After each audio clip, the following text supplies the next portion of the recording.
ఉమ్మడి గులాబీ పార్టీ నేతలకు ఏమైందో గాని కొన్నాళ్లకు పత్తా లేకుండా పోయారు. ప్రతిపక్షంగా ప్రజల్లో ఉండాల్సిన వారంతా ఒక్కసారిగా సైలెంట్ అయిపోయారు. పవర్లో ఉన్నప్పుడు హడావుడి చేసిన ఆ నేతలు పదవి పోయాక గప్చుపోయారు.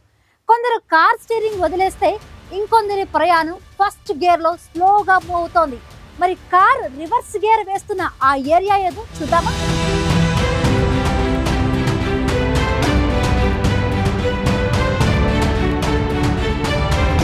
అధికారంలో ఉన్నన్నాళ్ళు వాళ్ళ హడావుడి మామూలుగా లేదు. ప్రతిపక్ష నేతలకు ఎక్కడ వేలు పెట్టే అవకాశమే ఇవ్వలేదు.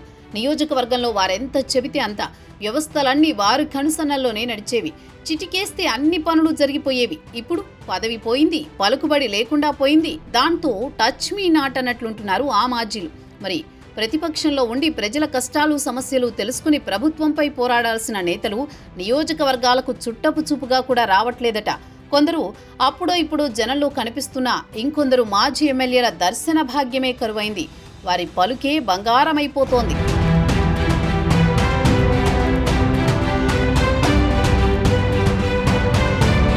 ఉమ్మడి నల్గొండ జిల్లాలో 12 అసెంబ్లీ సెగ్మెంట్లున్నాయి. 2018 ఎన్నికల్లో 9 సెగ్మెంట్లలో గెలిచిన గులాబీ పార్టీ ఆ తర్వాత వచ్చిన ఉప ఎన్నికల పుణ్యమాని మిగతా 3 నియోజకవర్గాల్లోనూ గెలిచి కాంగ్రెస్ పార్టీని వాషౌట్ చేసేసింది.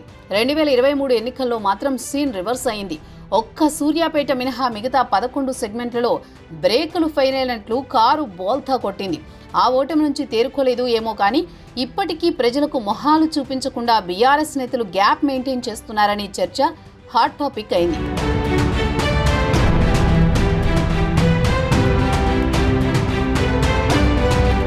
ఉమ్మడి నల్గొండ జిల్లాలో ఏకైక ఎమ్మెల్యేగా ఉన్న జగదీష్ రెడ్డి మాత్రం సొంత జిల్లాతో రాష్ట్ర రాజకీయాల్లో కూడా చక్రం తిప్పుతున్నారు. సమర్థంగా ప్రతిపక్ష పాత్ర పోషిస్తున్నారు. ఎప్పటికప్పుడు రాష్ట్రంలో కేంద్రంలో అధికార పార్టీల వైఫల్యాలను ఎండగడుతూనే ఉన్నారు. 6 గ్యారంటీలు ఏమయ్యాయని రాష్ట్ర ప్రభుత్వాన్ని నిలదీస్తున్నారు. జగదీష్ రెడ్డితో పాటు నల్గొండ తుంగతుర్తి మాజీ ఎమ్మెల్యేలు కంచర్ల భూపాల్ రెడ్డి, గాదరి కిషోర్ పార్టీ వ్యవహారాల్లో కాస్త పర్వాలేదన్నట్లు ఉన్నారు. మొన్నటిదాకా అనారోగ్యంతో రెస్ట్లో ఉన్న మునుగోడు మాజీ ఎమ్మెల్యే కూసుకుంట్ల ప్రభాకర్ రెడ్డి ఈ మధ్య ప్రజల్లో కనిపిస్తున్నారు. భువనగిరి, ఆలేరు మాజీ ఎమ్మెల్యేలు పైల శేఖర్ రెడ్డి, గొంగడి సునీత మొక్కుబడిగా తప్ప హార్ట్ఫుల్గా ప్రతిపక్ష పాత్ర పోషించడం లేదనే చర్చ నడుస్తోంది. భువనగిరిలో చింతల వెంకటేశ్వర్ రెడ్డి, ఆలేరులో బూడిద భిక్షమయ్య గౌడ్ని మాజీ మంత్రి జగదీష్ రెడ్డి ఎంకరేజ్ చేస్తున్నారని, దీంతో వాళ్లు అలకపాన్ పెక్కినట్టు టాక్.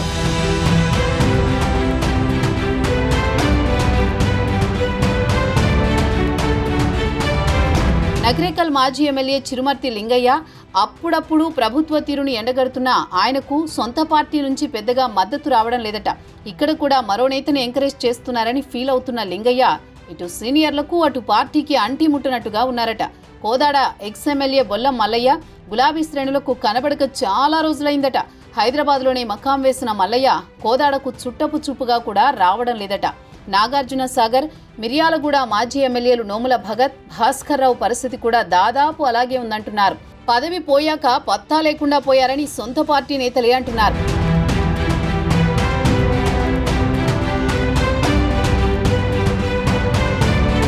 మాజీ ఎమ్మెల్యే శానంపూడి సైదిరెడ్డి కాషాయ కండువా కప్పుకున్నాక హుజూర్ నగర్లో కారుకు డ్రైవర్ దొరకడం లేదు.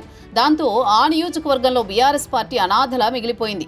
దేవరకొండ మాజీ ఎమ్మెల్యే రవీంద్ర నాయక్ తాను నల్గొండ జిల్లా బీఆర్ఎస్ పార్టీకి అధ్యక్షుణ్ణి అని మర్చిపోయినట్లున్నారని పార్టీ శ్రేణులు గుసగుసలాడుతున్నాయి. చాలా కాలంగా పార్టీ కార్యక్రమాలకే కాదు కనీసం సొంత సెగ్మెంట్లో కూడా కాలు మోపడం లేదట రవీంద్ర నాయక్. మొత్తానికి పవర్లో ఉన్నప్పుడు 100 స్పీడ్తో దూసుకువెళ్లిన కారు పార్టీకి ఇప్పుడు స్టీరింగ్ పట్టేవారే కరువయ్యారని తెగ ఫీల్ అయిపోతోందట క్యాడర్. కారు సర్వీస్కి వెళితే పర్లేదు గానీ బోరుకొస్తేనే ప్రాబ్లం అంటోంది గులాబీ దళం.